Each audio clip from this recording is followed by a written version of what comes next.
ইংরেজ থেকে শুরু হয়েছে, ফেরাউন থেকে শুরু হয়েছে। যুগে যুগে ফেরাউনদের নাম পরিবর্তন হয়েছে। কোন যুগে ফেরাউন এসেছে ফেরাউন নাম ধরে, মুসা এসে তার বিরুদ্ধে।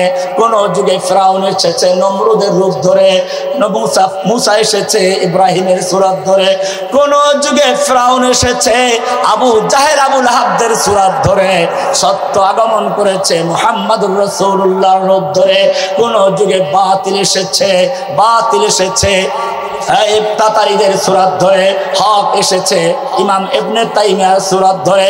কোন সময় বাতিল আগমন করেছিল খালকে কোরআনের ফিতনা নিয়ে, সত্য আগমন করেছিল ইমামে আহমদ ইবনে হাম্বলের রূপ ধরে। যখন ভারতবর্ষে বাতিল আগমন করেছিল ইংরেজদের রূপ ধারণ করে, তখন শাহ ওলিউল্লাহ মুহাদ্দিস দেহলভী শাহ আব্দুল আজিজ রাহমাতুল্লাহ আলাইহি দারুল হরম ঘোষণা করে ভারতের ভিতরে যুদ্ধের এলান করে দিয়েছিলেন। ওলামায়ে দেওবন্দ যুদ্ধ করেছে, কাসেম নানতুবি যুদ্ধ করেছে, হাজী ইমদাদুল্লাহ মুহাজির মক্কি যুদ্ধ করেছে, রশিদ আহমদ গঙ্গুহি যুদ্ধ করেছেন, হাফেজ জামিল শহীদ হয়েছেন, সৈয়দ আহমদ গঙ্গুহি শহীদ হয়েছেন। যুদ্ধ করতে করতে এই পর্যন্ত বাংলাদেশ পর্যন্ত আসলো। দুশমনরা সব একই কাজ করেছে, মুসলিমদেরকে বিভিন্ন দলে দলে বিভক্ত করেছে। সূরা কসাসের শুরুতে পড়ুন, ইন্না ফিরআউনা আলা ফিল আরদ। আল্লাহ রাব্বুল আলামিন বলছেন ফিরআউন তার মিশর ভূখণ্ডের একচ্ছত্র ক্ষমতার মালিক বনে গিয়েছিল। এমনকি এই ফিরআউনের কথা ছাড়া কেউ কোনো কাজ করতে পারতো না। দেখেন না লেডি ফিরআউন সে একই কাজ করেছে। তার কথা ছাড়া একটা ইউনিয়ন পরিষদের মেম্বার চেয়ারম্যান পর্যন্ত প্রার্থী হতে পারতো না। একটা ধর্ষণের বিচার হতে হলো ওই লেডি ফিরআউনের পরামর্শ লাগতো। ইন্না ফিরআউনা আলা ফিল আরদ, এটা কোরআন না, কোরআন আছে কেন? সূরা ৫০টা বের করুন। ইন্না ফিরআউনা আলা ফিল আরদ, ২৮ নম্বর সূরা। ইন্না ফিরআউনা আলা ফিল আরদ, ফিরআউন তার মিশর ভূখণ্ডের একচ্ছত্র ক্ষমতা কুক্ষিগত করে রেখেছে। এরপরে বলছেন ওয়াজাআলা আহলাহা শিয়া, ফিরআউন তার দেশের জনগণকে বিভিন্ন দলে বিভক্ত করেছিল। ওয়াজাআলা আহলাহা শিয়া, এটা সূরা কসাসের ৪ নম্বর আয়াত থেকে পড়ছি।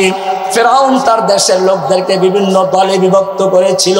কেউ রাজাকার, কেউ ধর্ষক, কেউ জঙ্গি, কেউ দুর্নীতিবাজ, বিভিন্ন তকমা লাগিয়ে বিভিন্ন দলকে এক এক দলের বিরুদ্ধে খেপিয়ে দিত।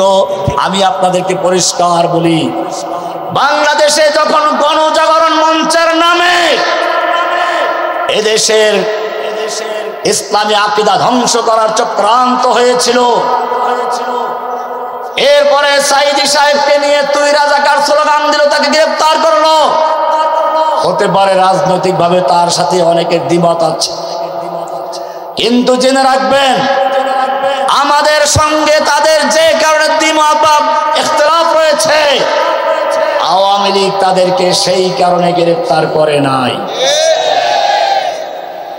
আমিরে মুআবিয়া রাদিয়াল্লাহু তাআলা আনহুর ইতিহাস পড়ুন। যখন আলী রাদিয়াল্লাহু তাআলা আনহুর সঙ্গে আমিরে মুআবিয়ার যুদ্ধ হচ্ছিল, সে সময় তৎকালীন সুপার পাওয়ার রোম সম্রাট আমিরে মুআবিয়া রাদিয়াল্লাহু তাআলা আনহুর কাছে পত্র লিখলো, আমিরে মুআবিয়া, আমরা জানতে পেরেছি তোমার খলিফা তোমার বিরুদ্ধে যুদ্ধে লিপ্ত হয়ে গেছে।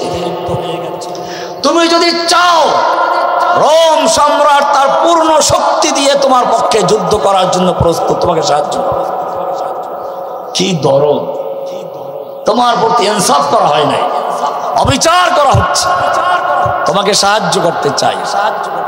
আল্লাহর নবীর ছাত্র বুঝতে বাকি নাই, এই খ্রিস্টান চক্র, এই ক্রুসেডাররা আমাদের পারস্পরিক দ্বন্দ্ব দেখে আমাদের দেশটা দখল করতে চায়, মুসলিম ভূখণ্ড দখল করে নিতে চায়। আল্লাহর নবীর সাহাবী কি উত্তর দিয়েছিলেন শুনুন। আল্লাহর নবীর সাহাবী আমিরে মুআবিয়া রাদিয়াল্লাহু তাআলা আনহু লিখলেন, ইয়া কালবার রোম, ওহে রোমের কুত্তা, আমার সঙ্গে আমার আমিরের যুদ্ধ চলছে। এই সুযোগ নিয়ে যদি মুসলিম ভূখণ্ডের দিকে এক কদম পা বাড়াতে চাস, জেনে রাখবি আলীর পক্ষে যুদ্ধ করতে গিয়ে সর্বপ্রথম যেই লোকটা জীবন দিবে সেই লোকটা আর কেউ না, সে হচ্ছে আমিরে মুআবিয়া রাদিয়াল্লাহু তাআলা আনহু। কুফার বুঝতে পারলো কাজ হবে না।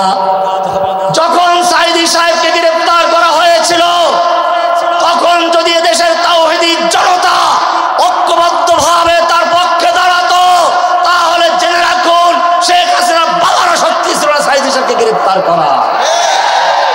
কিন্তু সাইদি সাহেবকে গ্রেফতার করলো, অন্যরা চুপ রইল, কিছু শিবিরের ছেলেরা মারা গেল, সরকার বিভক্তি তৈরি করে রাখলো।